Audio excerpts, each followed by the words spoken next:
Cuando el Edén quedó atrás, comenzó la verdadera historia de la humanidad.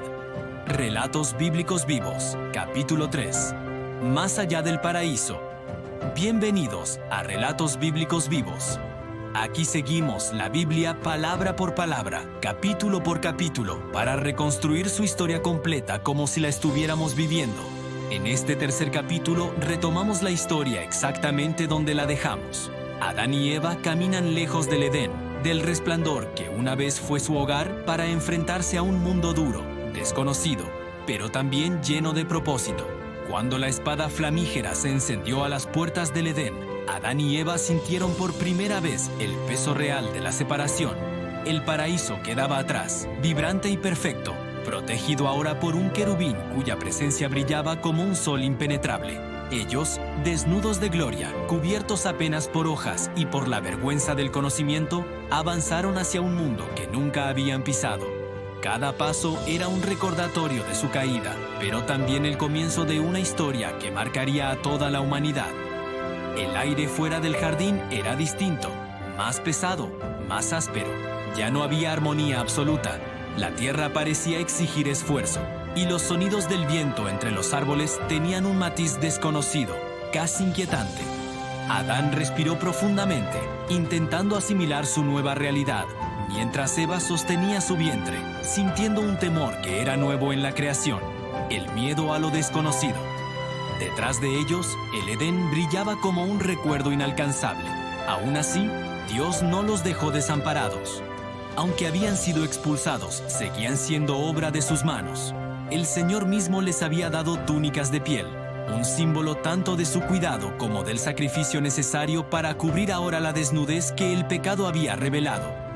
Adán y Eva entendieron que la vida a partir de ese momento sería un viaje de responsabilidad, dolor y trabajo, pero también de misericordia y promesas.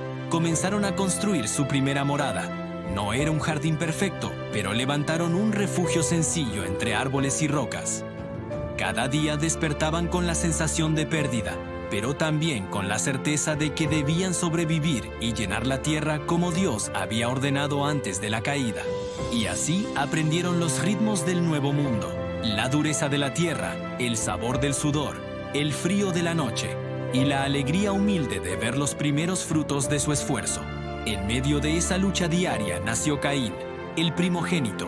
Eva lo miró con lágrimas, diciendo: «He adquirido varón por voluntad del Señor». A pesar del exilio, la vida florecía. Luego llegó Abel, más sereno, más contemplativo. Los dos hermanos crecieron en un mundo sin paraíso, pero bajo el eco constante de la gloria perdida. Sus padres les hablaban del Edén, no para atormentarles, sino para recordarles la grandeza de Dios y la realidad del pecado.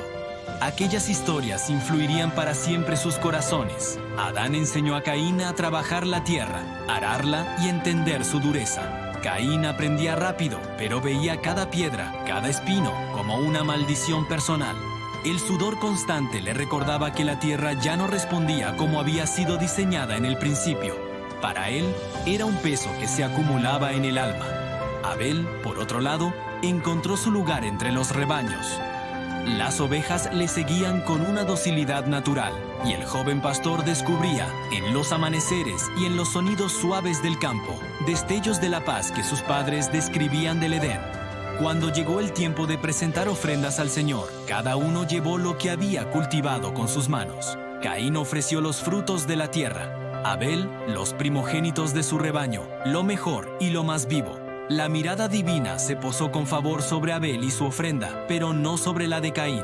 La Escritura no detalla la razón exacta del rechazo, pero sí refleja el impacto profundo en el corazón de Caín. Su rostro cayó. Su interior se llenó de una mezcla tóxica de frustración, orgullo herido y celos. Dios mismo le habló, advirtiéndole con la ternura firme de un padre: «Si hicieras lo bueno, serías enaltecido, pero si no lo haces, el pecado yace a la puerta y te desea. Tú, sin embargo, debes dominarlo». Pero Caín no dominó aquel impulso oscuro. Poco después llevó a Abel al campo, quizás con una voz que intentaba sonar fraterna. Allí, lejos de la mirada de sus padres, lejos del sonido de los rebaños, el primer conflicto humano explotó. Las palabras se diluyeron en la tensión. Y Caín, cegado por la envidia y el dolor interno, levantó su mano contra su hermano. Fue un acto que fracturó la creación. El primer derramamiento de sangre humana. El polvo de la tierra que Adán había trabajado absorbió la sangre de Abel y su clamor subió hasta Dios. Cuando el Señor llamó a Caín y le preguntó, ¿dónde está Abel, tu hermano? Caín respondió con una pregunta que cruzaría generaciones. ¿Acaso soy yo el guardián de mi hermano? Pero Dios ya sabía. El juicio fue contundente. La tierra no volvería a darle su fuerza, sería errante y fugitivo. Y aún en castigo hubo misericordia. Dios puso una señal sobre Caín para protegerlo de quien quisiera matarlo. La ausencia de Abel llenó la primera familia de un dolor indescriptible. Adán y Eva experimentaron la consecuencia última del pecado, la muerte, no solo como advertencia divina, sino como tragedia palpable y personal. La expulsión del Edén había abierto la puerta a una realidad donde el sufrimiento formaba parte del camino. Pero en medio de ese luto, la gracia seguía obrando. Eva dio a luz un tercer hijo, Set, a quien consideró un regalo divino que continuaría la línea de la esperanza. A través de Set, las generaciones futuras mantendrían viva la memoria de Dios, y poco a poco los descendientes de la humanidad comenzarían a invocar el nombre del Señor nuevamente como un resurgir espiritual en medio de la oscuridad creciente del mundo. Mientras Adán envejecía, recordaba con nostalgia el Edén, pero también con madurez el camino que había recorrido desde la expulsión. Había aprendido que la misericordia de Dios era más profunda que la propia caída. El mundo no era el paraíso perdido, pero en sus hijos, en los amaneceres y en el trabajo diario, aún quedaban reflejos de la mano divina. Y aunque la zarza y el espino crecían a su alrededor, también lo hacía la esperanza, la promesa de que algún día, a través de la descendencia, vendría aquel que restauraría lo que había sido roto. Así concluye este capítulo. Adán y Eva, lejos del Edén, avanzan entre dolor, trabajo y esperanza. La humanidad comienza a extenderse entre luces y sombras, pero el plan de Dios sigue en marcha. Acompáñame en el próximo capítulo, donde veremos el crecimiento de los descendientes de Set, las primeras generaciones y cómo el mundo comienza a poblarse mientras la historia de la Biblia continúa.